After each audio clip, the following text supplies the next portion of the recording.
Hi అండి, అందరికీ నమస్కారం. Welcome to my channel. ఈ వీడియోలో ఇప్పుడే అందిన వార్త అండి. ఏపీ ముఖ్యమంత్రి అరెస్ట్ పూర్తి వివరాలు అయితే ఈ వీడియో ద్వారా తెలుసుకుందాం. వీడియోని ఎక్కడే కానీ స్కిప్ చేయకుండా ఎండ్ వరకు చూడండి, అప్పుడే పూర్తి ఇన్ఫర్మేషన్ అర్థమవుతుంది. అలాగే వీడియోకి ఒక లైక్ చేయండి ఫ్రెండ్స్. ఇక విషయానికి వచ్చినట్లయితే ఆంధ్రప్రదేశ్లో కక్ష సాధింపు రాజకీయాల్లో రోజుకో కొత్త సంగతి వెలుగు చూస్తోందండి.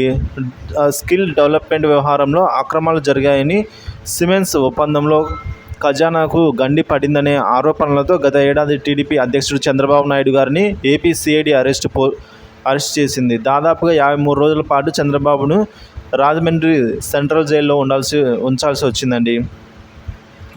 ఒకదాని తర్వాత మరో కేసు పెట్టి చంద్రబాబును వీలైనంత కాలం జైల్లోనే ఉంచే ప్రయత్నాలు అయితే జరిగాయి. సుదీర్ఘ న్యాయ పోరాటం తర్వాత చంద్రబాబు ఈ కేసుల్లో బెయిల్పై అయితే విడుదలయ్యారు. చంద్రబాబును జైలుకు పంపేందుకు వైసీపీ అధికారంలోకి వచ్చిన తొలి రోజుల నుంచే ప్రయత్నాలు చేసినట్టు తెలుస్తోంది. విజయనగరం జిల్లా రామతీర్థంలో జరిగిన రాముడి విగ్రహం ధ్వంసం కేసులో కూడా చంద్రబాబు నాయుడుని నిందితుడిగా చేర్చేందుకు ప్రయత్నాలు జరిగాయి.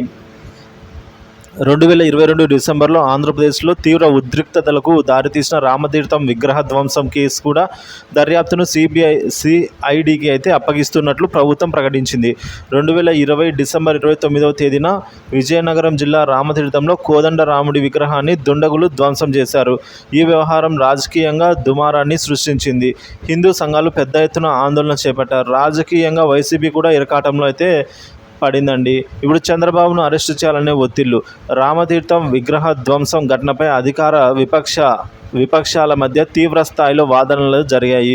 వైసీపీ ప్రభుత్వంలో హిందూ ఆలయాలకు రక్షణ లేకుండా పోయిందని టీడీపీ నేతలు విమర్శలు గుప్పించారు. ఈ క్రమంలోనే విగ్రహాన్ని ధ్వంసం చేసిన వ్యవహారంలో చంద్రబాబును అరెస్టు చేసేందుకు నాటి ప్రభుత్వం సిద్ధమైంది. ఈ కేసులో అప్పటి విజయనగరం పోలీసులు చేసిన దర్యాప్తులో కొందరు అనుమానితుల్ని గుర్తించారు. అదే సమయంలో ఉత్తరాంధ్రలో కీలకంగా వ్యవహరించిన వైసీపీ ముఖ్య నాయకుడు ఒకరు చంద్రబాబును అరెస్టు చేయాల్సిందిగా పోలీసులపై ఒత్తిడి తెచ్చినట్లు విశ్వసనీయ వర్గాలైతే తెలిపాయి. రామతీర్థం వ్యవహారం ప్రభుత్వం ఒత్తిడి నుంచి బయటపడాలంటే చంద్రబాబును అరెస్టు చేయడమే మార్గమని సదరు నాయకుడిని భావించి పోలీసులపై అయితే తీవ్రంగా ఒత్తిడి తెచ్చినట్టు తెలుస్తుంది. రామతీర్థం విగ్రహ ధ్వంసంలో కుట్రదారుడుగా టీడీపీ అధ్యక్షుడు చంద్రబాబు పేరును చేర్చాలని సదరు నాయకుడు తీవ్ర ప్రయత్నాలు అయితే చేశారు. ఈ వ్యవహారంలో చంద్రబాబు పాత్రపై పోలీసుల వద్ద ఎలాంటి ఆధారాలు లేకపోవడం వల్ల కేసు నమోదుకు కాలేదు. అరెస్టుకు పోలీసులు ఉన్నతాధికారులు అయితే ఒప్పుకోలేదని సమాచారము. తాము చెప్పినట్టు చేయని అధికారులను ఆ తర్వాత ప్రాధాన్యత లేని పోస్టింగులకు బదిలీ చేసి వేధింపులకు అయితే గత ప్రభుత్వం గురి చేసిందని చెప్తున్నారు.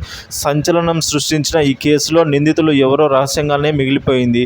అయితే చంద్రబాబు పేరును రామతీర్థం కేసులో ఎలాగైనా చేర్చాల్సిందేనని పట్టుబట్టడంతో అప్పటి విశాఖ రేంజ్ పోలీసు ఉన్నతాధికారులు అందుకు సమ్మతించకపోవడంతో కేసు దర్యాప్తును మరో బృందానికి అప్పగించినట్టు తెలుస్తోంది. ఈ కేసులో ఎలాగైనా చంద్రబాబు పేరును చేర్చాలని కొందరు ప్రయత్నించినా అందుకు తగ్గ ఆధారాలు లేకపోవడంతో ముందుకు వెళ్ళలేకపోయారు.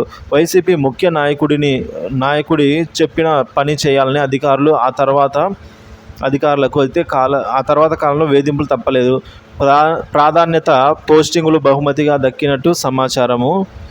సో చంద్రబాబును అరెస్ట్ చేయడానికి వీళ్ళన్ని మార్గాలు అన్వేషించిన మాట అయితే వాస్తవమే అని చెప్తున్నారండి. సో ఏరికోరి ఎంపిక చేసుకున్నట్లు అధికారులను చంద్రబాబుని ఎలాగైనా ఈ మేరకు అరెస్టు చేసి తీరాల్సిందే అని ఆ మేరకు అధికారులను కూడా ఏరికోరి ఎంపిక చేసుకున్నట్టయితే తెలుస్తోంది గత ప్రభుత్వం ఫ్రెండ్స్.